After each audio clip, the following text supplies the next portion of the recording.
Harka kabajamtootaa fi jaalatamtoota daawwattoota miidiyaa OROMIA11 kun qophii sono guyyaati.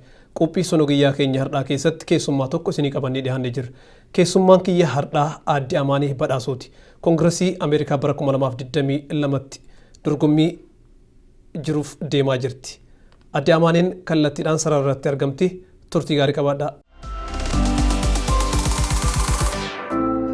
OROMIA11 Aadde Amaanee baga nagaan dhufte. Baga nagaan na eeddan galatoomaa. Dorgommii bara kana geggeeffamuuf marsaalee sadiitu jira. Sadiin sanniin keessaa waan achi dura jiru haasofnaa osoo gara marsaa jalqabaatitti hin dhufin dorgommiin koongiresii bara 2022 aanaa arfaffaa foorz distriktiidhaaf Minisootaa Seenpool ati bakka buuteetiin dorgomaa jirtu kana sadarkaa maalii irratti argama? Gaafii bareedaadha. Duraan dursee hedduu galatoomaa jechuun fedha. Ammas irra deebi'ee xiqqoo seenatti adeemina onkoleessa afur bara 2021tti sa'aa 9tti seenaa galmeessine kaampeenii kenna. Yeroo tokkoffaa fi dhalattuu baadiyyaa Oromiyaa Kaangiresii akka dorgomaa jirtu beeksifnee turre. Urgasanii seenaa baay'ee dalanne. Ka tokkoffaa sanis kan irra darbee. Amma distriktii afurii bakka buunee akka filatamuu dandeenyu akka kaampeenii kennas mo'achuu danda'u shakkii takka qabu. Garuu abdiif kaayoof qofa mo'atanii seenaa hin dalaganii dalagaa fi abdii rabbiif uummatarraa malee. Kanaafuu tokkoffaa nu'u kan uummata kaampeenii kenna ka uummata hamilee itti deebise yeroo baay'eef distriktii kennatti nama tokko waggaa 21 qabanii turanii garuu wanti nu haasa'aa jiru waan haarayaa waan uummata hundaa walitti qabeetiin fuuldura deemsisu kan kaayoo uummataaf hegeree boruuf dhaabbataa jirus kaampeenii kenna kan uummata hundaaf qabsaa jiru uummata distriktii kenna qofa osoo hin ta'in uummata Ameerikaa jiraatu hundaaf ajandaan kenna kan uummataaf qabsaa'u. Ji'a sadii keessatti akkuma namni martinuu beeku kaampeenii barcumaa federaalaaf yoo dorgomtu baay'ee raftu ji'a sadii keessatti halkanii guyyaa tiimii kenna wajjin maaltu distriktii kenna fuuldura deemsisaa nama hagamii dubbisuu qabnaa nama hagamirraa deeggarsa nu barbaachisu kan jedhurraa baay'ee dalagaa turre ganamaa haga halkanii ajandaa kenna qofa uummataaf ibsuuf osoo hin ta'in. Uummata akkamitti fuuldura deemsifnaa waa'ee dinagdee irraa baay'ee haasofnaa tanaan dura distriktii kennatti baay'een haasa'amu namoonni nama rakkataa jiru kan mana ofii kaffaluu hin dandeenye kan maatii ofii mana barnootaa erguu hin dandeenye maallaqa dhabuurraa kan ka'e akkamitti jiruu jaraa fooyyessina kan jedhu nama wajjin haasa'aa ture. So kaayoon qofaa miti ajandaayyuu paalisiin kenna maal akka fakkaatu. Uummata distriktii kennaaf namoolee baay'ee kaampeenii kenna irratti hirmaatu ibsinee jirra jedhaan. Niwusii immoo booda himuu hin danda'a garuu ji'a sadiif waan tanaan dura hin dalagamin distriktii kenna qofa osoo hin ta'in Ameerikaa keessattuu namni chaalenjii inkambantii waggaa 21 achi ture chaalenjii godhu waan hin godhin akkuma miidiyaan naashinaalii isiniif ibsee irratti dalagnee jirra. Galatoomii Aadde Amaanee Ameerikaa keessatti dorgommiidhaaf fiiguun bu'aa ba'ii hedduu qabaa maallaqa barbaachisaa. Ati maallaqa kanas hawaasaa wajjin taateetiin walitti sassaabuudhaaf garee kee wajjin sosocho'aa turte qormaanni guddaan maallaqa kanaa yeroo guurtanis mudate maaltu jira? Yaa chaalenjiin baay'eetu jira tokko lama sadii siin jedhuu hin danda'u. Namni tokko nama refuujii ta'ee biyya biraa dhufeetiin Sitanii ta'eetiin fiiguu osoo hin ta'in namni tokkoyyuu yoo nama waggaa 21 ol achi ture wajjin dorgomu maallaqa baay'ee fundraising godhu. By the way wanti namni hin beekne distriktii keenya keessatti namni tanaan dura opponentii tiyya wajjin dorgomaa ture kaampeenii jiraa hunda keessatti 6,000 oli dooneeshinii arganne. Suni chaalenjii guddaa uummatoota tanaan dura wajjin dorgome ka mudate nu'u. Challenge warra establishmentii warra sistemni akka jijjiiramuun feene jirutu jira warri dandeettanii mo'achuu iyyuu dandeettanii maaliif kenninaarra kan jedhu baay'eetu jira kun immoo urmiin hin geenne nama baay'eetu questionii godha legitimacy candidacy keetii. Legitimacy kee durumaayyuu akka gaafiin kunniin dhufuun beekaa maaliifi nama siyaasaa keessatti waggaa 12 dalagee hin beeka chaalenjiin maali nama akka kiyyaa nama baay'ee mudatu. Garuu chaalenjii san maaliin kaambaatii goone maaliin irra darbine tokkoffaa kaayoon kenna ajandaan kenna ka biyya tana districtii kana fuuldura deemsisu. Rakkoo baay'eetu jira ka uummanni biyya kana keessaa irra darbuuf yaalaa jiru. Rakkoo san akkamitti irra darban mesajii qabna jechuudha. Mesajii keenya namni fudhate. Itti aanee immoo warri nu deeggaru akkuma isin booda isiniif himuu hedduu nama meeqa akka dooneeshinii nuuf kenne isiniif ibsaa.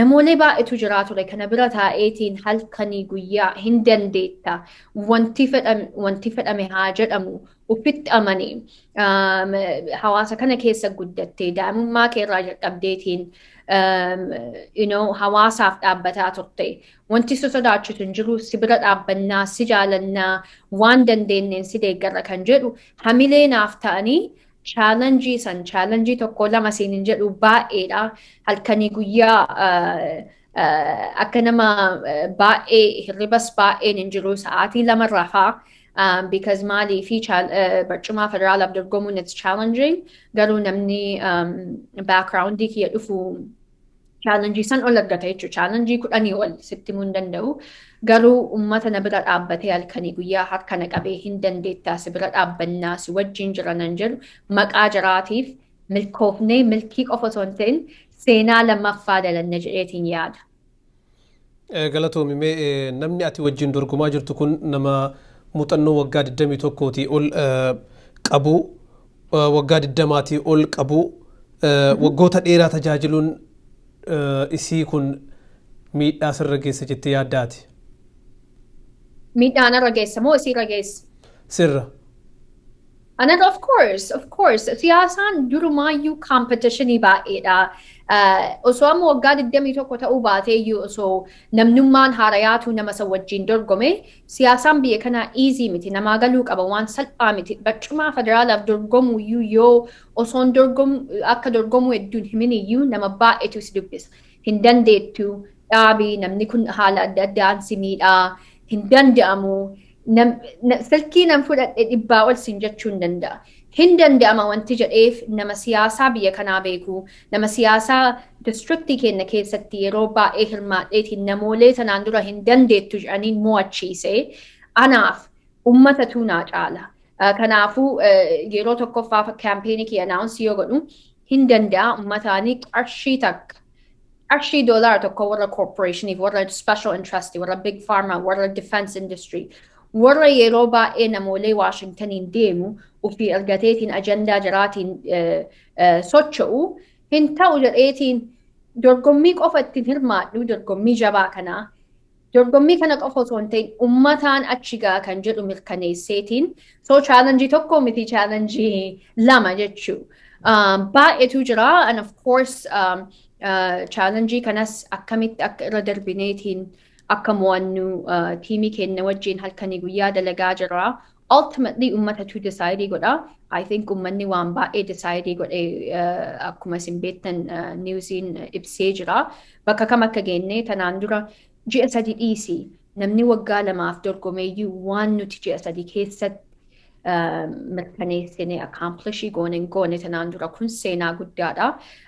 Kun immoo mo'annaa tiimii keenya qofaa osoo hin ta'in mo'annaa Amaanee Badhaasoo hin ta'in mo'annaa hawaasa Oromoo ibsaa. Kanaafuu jara galateeffachuu fedha duraan dursee. Galatoomii adde Amaanee akkuma gabaasni bahaa jirutti dorgomtuu si wajjin waggaa 20 ol muuxannoo qabdu kana dhiibbaa guddaa akka itti godhaa jirtu gabaasni bahaa jira. Saniif nullee gammachuutu nutti dhagama. Filannoon Gurraandhala tokko bara 2022tti geggeeffamu kun filannoowwan hafaniif dhiibbaa akkam qaba inni kaawukas amma jennu jechuudha. Ka Febraarii tokkotti geggeeffamuudhaaf deemu isaan kaawwan akkamiin miidha yookiin dhiibbaa akkam qaba jettee yaaddaati? Yeah, so processing Democratic Party kenna nama Democratidha, Progressive Democrat. Endorsementii partii kiyyaa gaafadhee jira. Gaafii qofa osoo hin ta'in guyyaa tokko guyyaan kun jabaadha. February 1st Gurraandhala tokko bara 2022 ji'a 7 gadi qabna by the way. namoonni districtii keenya jiraatu Ramsey County cinaa Washington County online yoo deemtan Google find my location, find my address yoo jettan argachuu hin dandeettan bakka kam akka jiraattan districtii keenya akka jiraattan irra guddinaan beekaa hawaasni keenya especially St. Paul especially Safara Woodbury, Oakdale, White Bear, St. Paul hundumaa Stillwater suburbii link keessan jira hawaasa keenya yeroo baay'eetti himnee jira maappii keenyas eventii keenya hundaayyuu ummatatti mul'ifnaa online illee argachuu hin danda'an online dhaqaa please YouTube is your best friend districtii keenya keessa yoo jiraattanii citizen taatan guyyaa san akka hirmaattan isin gaafachuu fedha maaliif filannoon kiyya tokkoffaa challenge irra darbineerra darbuu qofa osoo hin ta'in seenaa mirkaneessineerra amma challenge itti aanu kaakasii kana namni baay'een ka demokraatii party endorsementii akka nu argannu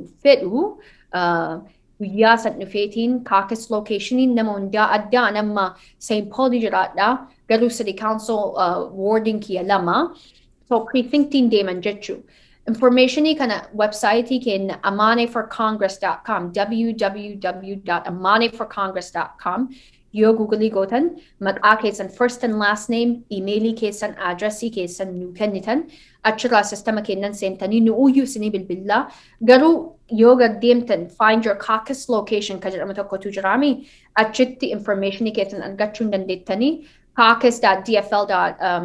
Warra online party kenna Democratic Party DFL achittis argachuu hin dandeettanii please Google itti fayyadamaa website kenna itti fayyadamaa bakka kam akka dhaquu qabdan guyyaa san February 1st sa'aatii 6 cinaa by the way wanti beekuu qabu namni martinuu guyyaa san galgala san Minnesota legally office ni kennuu qaban so yoo dalagaa qabaattanii Amane for Congress bira dhaabbachuu feenaa garuu guyyaa san hin dalannoo jettan guyyaa san ofii gaafachuu hin dandeettan namni employeriin keessan isin dhogguu hin danda'u seeraan ala so guyyaa san namni martinuu maatiin martinuu akka nurraa hafuun fedhu kaampeenii keenyas barreessuu hin dandeettanii haala feetanii nu argachuu hin dandeettanii garuu kaakasiin sun it's very important.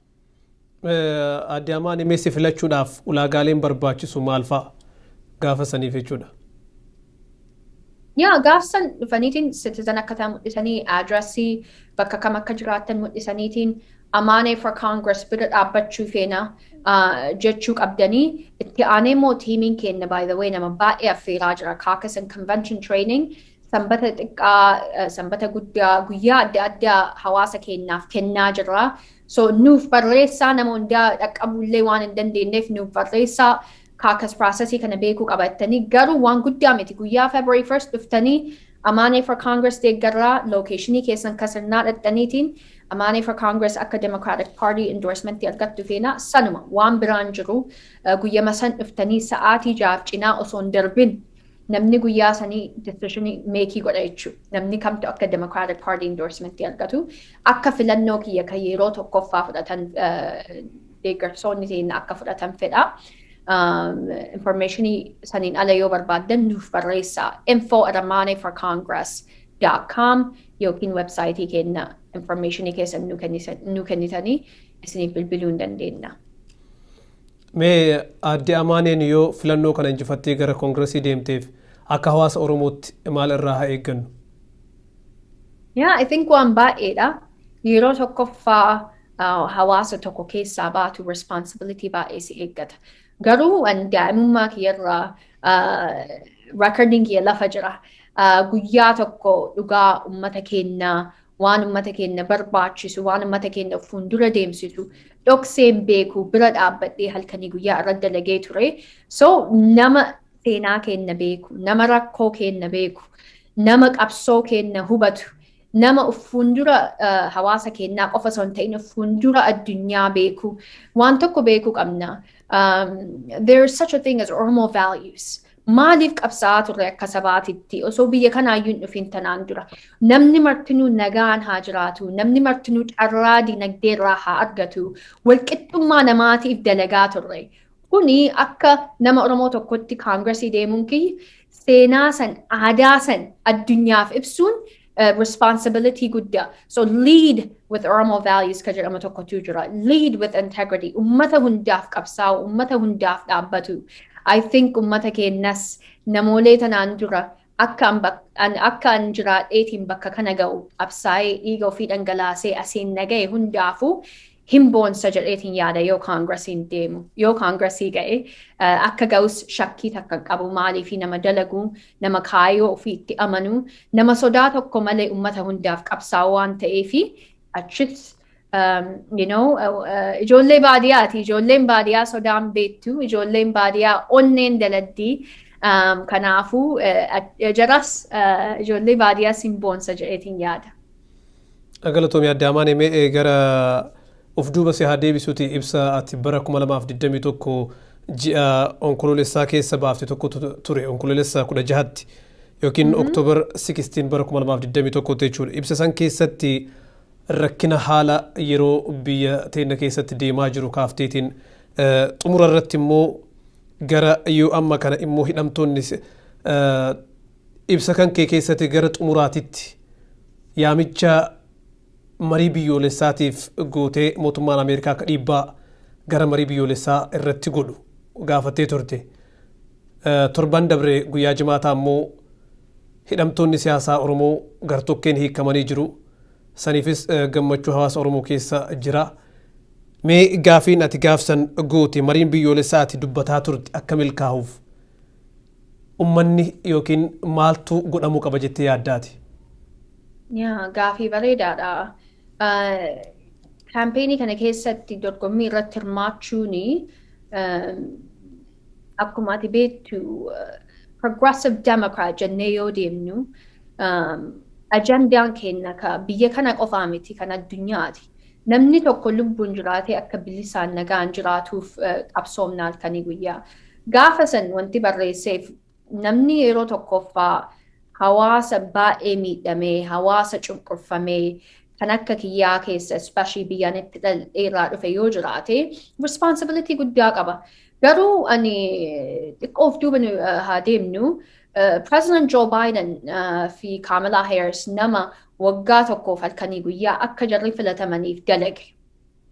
Yeroo san Democratic Party kenna ajandaan kenna namoolee wajjin friendshipii qabnu biyya alaa keessatti akka value democracy, value human dignity itti amanan feena.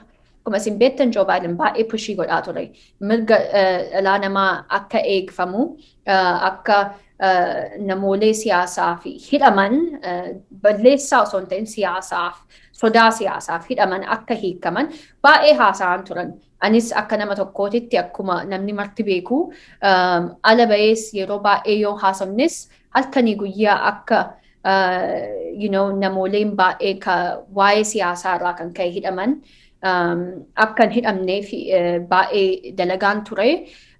Wanti ibsa san kennineef ajandaan keenya akka nama hundaaf beekamu. Ajandaan keenya kan nama tokkoo yookiin lamaa miti kan nama hundaati.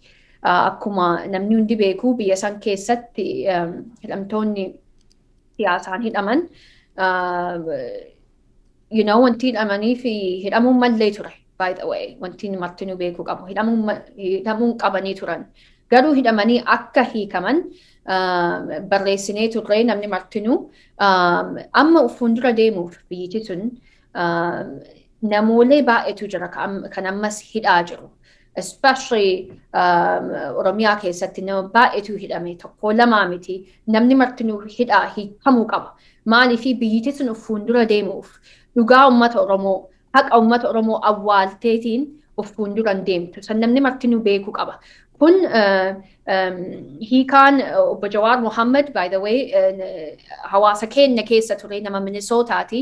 Akka nama Minnesootaa keessatti dorgomu akka inni hiikamuuf nama baay'eetu fedhaa ture especially warri electedii ta'e nama hawaasa keenyatti guddatee kanaafuu hidhaa inni ba'uun hawaasa keenya ka Oromoo qofa osoo hin ta'in hawaasa bal'aaf uummata Minnesootaaf waan guddaadha. Uummanni Minnesootaa martinuu gammadeera jedheetiin yaada. Maaliif asitti waliif qabsoomnaa waliif lollaa nama kaayoo sanirra jiru akka hiikamu nama hundatu fedha. Minnesootaan gammadeera. Itti aanellee obbo Baqqalaa Garbaa, obbo Hamzaa fa'aa, obbo Shamsaddiin fa'aa namoolee maraayyuu warra joornaalistii ta'ellee martinuu ka hiikaman baga hiikaman maatiin jaraa gammadeera jedheetiin yaada. Garuu ammas akka hidhaa sanitti hin deebisne waa'ee siyaasaarraa kan ka'e akka nagaan akka jiraatan akka nagaan akka qabsaa'an nuti martinuu akka warra koongiresiif dorgomaa jiru qofa osoo hin ta'in warri koongiresii jirus akka addunyaatitti akka hawaasaatitti namooleen kuwwanis akka hiikaman haasa'uu qabnaa dalaguu qabnaa. Kan ammaa waan ammaaf qofa itti dhiifnu miti biyyi sun fuuldura deemu haqa namaa awwaaluu dhaabbamuu qabaa. Namooleen siyaasaaf hidhamanis ammas hiikamuu qabanii. National dialogiin kan uummata hundaaf dhaabbatu kan uummata hundaaf mijaa'u dhaabbatu qabaa. Mirga dhala namaallee kan cabsaatiin kan amma miidhaa jiran dhaabbachuu qabaa. Namni bilisaaf nagaaf akka jiraatu sanis akka deebisneetiin halkanii guyyaa irratti dalannu dirqama kennaa anaafis akka nama koongiresiif dorgomaa jiru of course dirqama kun gaafii akkas hin qabu. Mirga dhala namaa hundaa akka biyya kanaa kan biyyaan itti dhaladhes akka qabsaa'u sun immoo gaafii hin qabu. Galatoomee gara sagantaa keenya goolabuutti deemnaa boodarraa afaan Ingiliffaatiin itti deebina. Imala dorgommii koongiresii ati taasisaa jirtu keessatti qaamonni si gargaaraa jiran akka ati milkooftuuf namni ati galatoonfachuu barbaaddu yookiin qaamni ati galatoonfachuu barbaaddu yoo jiraateef carraa si kenna. Galatoomee, oh my God.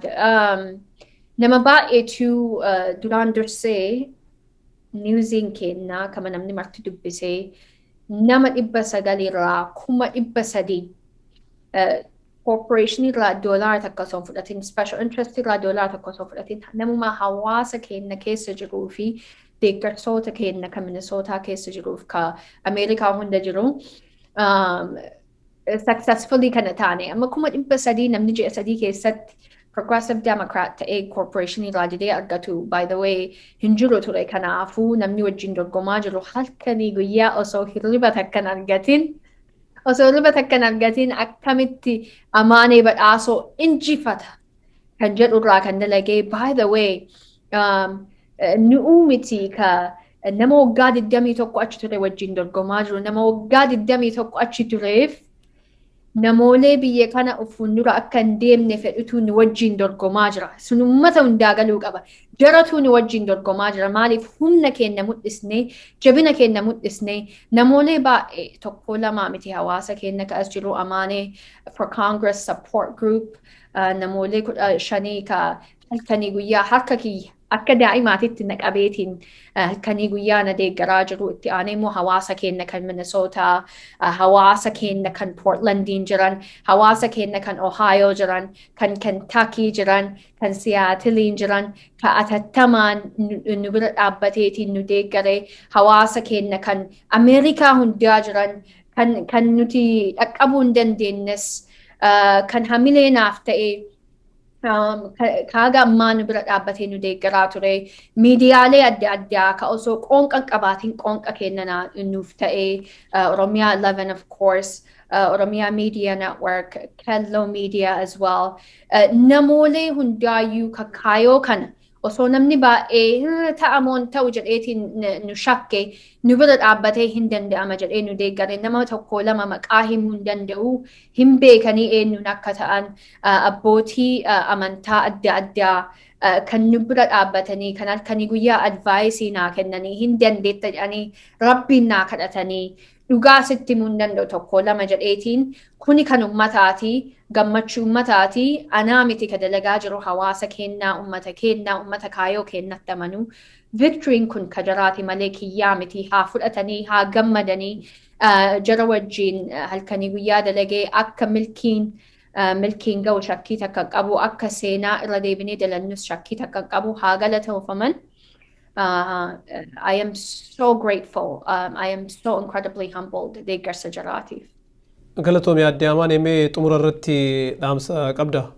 Duraan dursee namoolee nu bira dhaabbatee nu deeggareen galatooma maqaa keessaniif seenaa kana galmeessine maqaa keessaniif halkanii guyyaa dalanneetiin biyya kana keessatti dhalattuu baadiyyaa Oromiyaa Ameerikaa United States Congress filachuuf deemnaa san shakkii takkas hin qabu maaliifi seenaa lama mirkaneessinee jirra hanga ammaa Itti aanee immoo wanti an uummata hundaa gaafachuu fedhu namoolee districtii kiyya jiru district 4 online Google ilaaltanii yoo gaafii qabaattan bakka kam akka jiraattan guyyaa February 1st Gurraandhala tokko sa'aatii 6 cinaa caucus locationii keessan sottanii yookiin nuuf barreessitanii addaan baastanii guyyaa san akka na filattan Amane for Congress akka Democratic Party'n endorse godhuuf bira dhaabbattan fedha.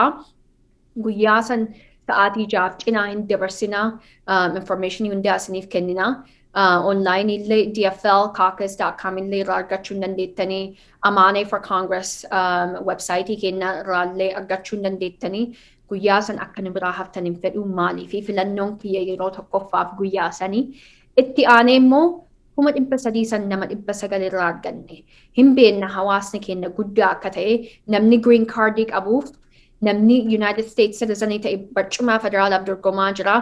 Opponentiin kiyya halkanii guyyaa dorgomaa jirti anaanii akkuma isiniin jedhe nu uumiti ka jara wajjin dorgomaa jiru jaratu nu wajjin dorgomaa jira maaliif humna keenya arganii deeggarsa keenya arganii halkanii guyyaa dalagaa jiranii anis fuuldura deemuuf ji'a dhufu ga'uuf torbaan dhufu ga'uuf waggaa dhufu ga'uuf deeggarsa keessan malee hin danda'u dooneetii nuuf godhaa please namni tokko haga 5,800 nuuf kennuu hin danda'a ammaaf. Between now and August.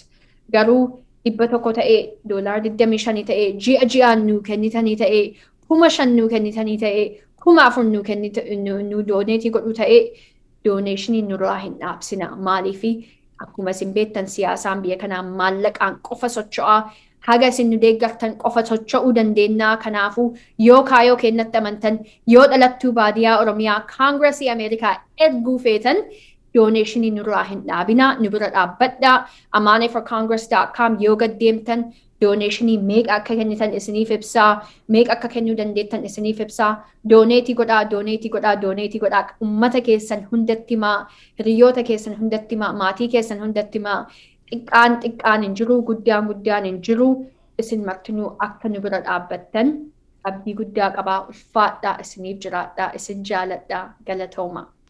Egaan kabajamtoota daawwattoota miidiyaa OROMIA11 sagantaan sun guyyaa har'aa kanumaan goolbamee jira.